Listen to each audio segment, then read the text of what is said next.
I don't know, but I feel like it's a pretty good sign if a show gets renewed 4 episodes into the first season. It's a very good sign. Yeah, it's a very good sign. It's good for everybody. It's not something that typically happens, but it's good for.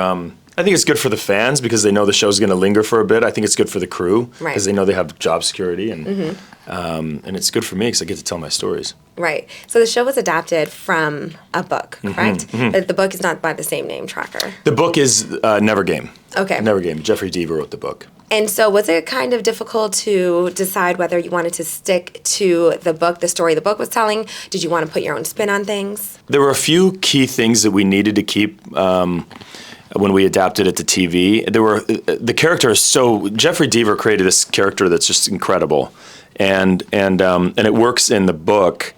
And one of the things when you adapt something from a book and put it on the screen, you want to make sure that it's just as compelling on screen as it was in the book, right? And so if you just repeat whatever you're reading in the books, a lot of times it doesn't translate, and you end up ruining it, quite frankly. Right. So you have to change it a little bit. One of the things that I was sort of reticent to do was change the name.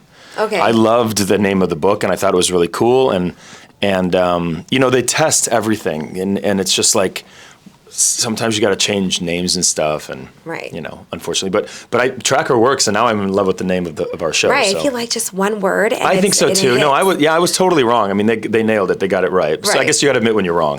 Well, at least you could do that. Yeah. But it also keeps the surprises coming if you're not sticking exactly to the way that the book was going. Yeah, and the book was one story. It was one long sort of case, I guess, that he was trying to figure out from the beginning to the end.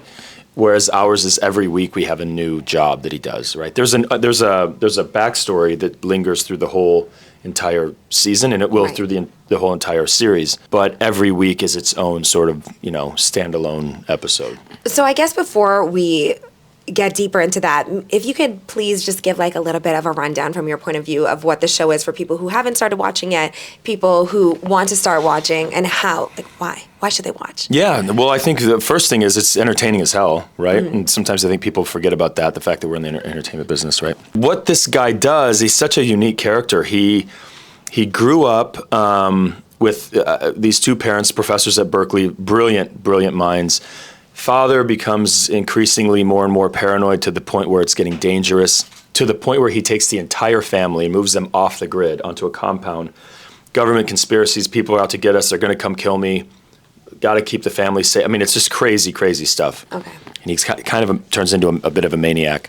There's a mystery behind how his father dies. He thinks maybe his brother's involved. My character, Coulter Shaw, thinks his brother's involved, maybe murdered our father. Okay, spicy. Cut to, he's now an adult, and he uses all of those skills, those survival skills that his dad taught him when he was young, to go from town to town around the United States and help people find missing people.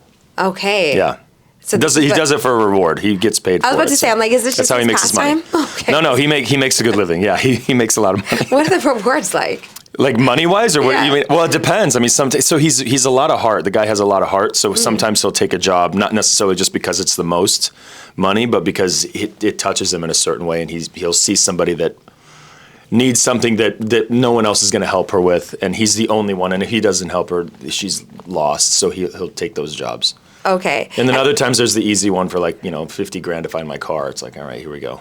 But we don't air those because those aren't the good jobs. Yeah, those were just like, last week he did something. We're not going to show you guys that. It's pretty boring. It's like, we found a car, great. Missing people. Well, we've had different storylines. Missing evidence. Okay. Yeah, you can be like I think a really cool episode would be like a missing piece of art. Why was it taken? There's always a twist. There's always like you think you're looking for something and then something else happens, and there's like, why is there a murder? And that jumped. Yeah. Okay. And then we figure it all out. I think a really cool thing about this show as well is that you are working with people who you know from your real life. Yeah. So the executive producer from This Is Us, also on board with this show. Yep. Also your wife was a special guest on the show. How does it feel going into something knowing that you're kind of comfortable already? You don't have to get to know new people. Is that an issue for you? I love meeting new people. Like I think we're doing great. We are. But no, there's something great about that too. Yeah. Working with familiar faces, and I mean having my wife on the show is wonderful.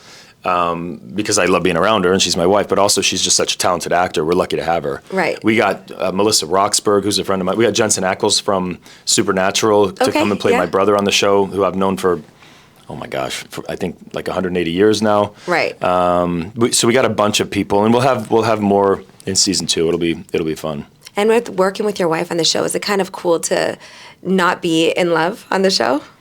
Well, they have a tricky relationship on the show. I don't know if I would say they're not in love or they are in love. I think it's just a really complicated, tricky, craggy sort of relationship. Situationship. Yeah, that we don't have in our own lives. We know where we are, and it's very clear. But so it's cool to slip into that and kind of play around with it. I feel like it would be fun to just be enemies, to just hate each other. Well, it's safe. It's a safe place to play, you know, and it's a lot of fun. Because we're a radio station. Yes. We are putting together different playlists. So I want to hear kind of playlist songs that are your choice. Oh yeah, no, oh man. I have such an eclectic taste in music. I listen to, it just depends on what I'm doing. Like I will listen to Beethoven when I'm working out sometimes. I'm not kidding. Oh, yeah, really? Yeah. I love Chris Stapleton. Yeah. Okay, well wait. What would you listen to? What would be the soundtrack of your last year? What song? What, one song? Mm-hmm. Well, if you have a couple, you could tell us. Oh man, what would it be? Gosh, I had a lot of good fortune and a lot of love in my life, and I don't know. Some love song maybe. Okay. Yeah. Well, that was gonna be my next question. What is your love song? What's my your love wedding song? My love song would be there's a song by Dave Matthews that's kind of not really well known, I don't think. Yeah. But it's called That Girl Is You. Okay. And it's a really beautiful song. It's about this guy who sort of actually, you'd have to ask him what the song's about, but how I interpret the song is it's just this guy who sort of sees this woman across the room, and he can't stop looking at her, and then it ends up just being, he kind of falls in love with her from across the room. It's a pretty beautiful song. Before he gets to know her. Yeah, which is in reality not ever a good idea. Don't ever do that. You get to know them. Right. Get to know them. Yeah. You know? What is your favorite song from the 90s or your favorite throwback? Oh my God. You know what? I'm a big Freedom, George Michael. Freedom. Okay. Yeah, that's a good one. That is a good one. Well, it's one of the best pop songs in the history of pop music. You want to sing some? No. No, because I said it's great. Let's leave it at that. Let's okay. He sang it. I'll listen to it. Yeah. Gotcha. What's your favorite road I know my lane. What's my favorite what? Road trip song. I don't know. Country music is good for road trips. Okay. And then sometimes if you're getting I'll throw Tool on if you're getting a little tired. That'll wake you up. Okay. Yeah. You got to roll down the windows. You got to roll it. 70s music is good. Hairband music. You throw on some rap. I like everything. I really do. Everything. Okay. You landed in Toronto. What was the first song you wanted to play? The first song I heard was, which makes sense. You know what I'm going to say. I don't. I think it was at the airport, and I'm walking through the airport, and I just heard Drake as soon as I got out. I was like, of course. Just as a reminder, this is his city. They just so you know, you're here for the upfront. Right. This is Drake. It's like that's kind of amazing, isn't it? There's nothing like hearing Drake in Toronto. No, it's great. That's what I thought too. Yeah. I was like, well, of course, this is wonderful. Yes, very on brand. Okay, you want to cry? What song are you putting on? You just want to feel sadder, when you're sad. Why do I want to feel sad ever? I know, because we're twisted people. Gosh, there's a song. There's a Taylor Swift song that my daughter and I have been listening to for years, and the name of it escapes me. It's the one where her dad takes her out window shopping and. The name of it escapes me. What's the song? Window shopping song. It's Taylor Swift's biggest fan. It's a wonderful song. Window shopping. Yeah, she's being bullied at school, and he picks her up and he says everything's gonna be okay, and he just takes her out and they just go for a drive, and she's talking about her dad, and it's just a beautiful. Are we sure it's Taylor Swift? It is. It's Taylor Swift. 100% it's Taylor Swift. Okay, we're gonna find that song. Yeah. And we're gonna add it to your playlist. And if you want to cry, listen to it. Okay. Oh. I feel like you relate to that song. But it's not. It's not cry sad. It's just like. It's just wow. I love it. It's so touching and. Right. I mean, and who else would write a song? She's one of the premier. I mean, if not the songwriter in the history of she's She's what a the one. poet. Jesus.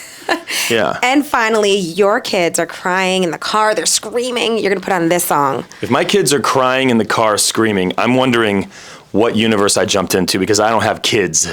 I have one. You have one. Yeah, so I would be like, who put their who's kids this other one? in my car? Why are they here? Yeah, and also my daughter is Your 19, daughter. so I would be like, who is he? What did he do to you? And stop crying. Grow up. You are 19. All right, you The and your ball in daughter the are car. jamming in the car, and Okay. it's not Taylor Swift. What Okay. else are you putting on?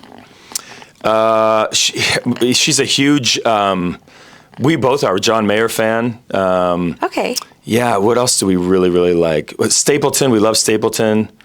Nathaniel Rateliff, we love. We listen to Alabama Shakes. Okay. Yeah, we're big into all that stuff.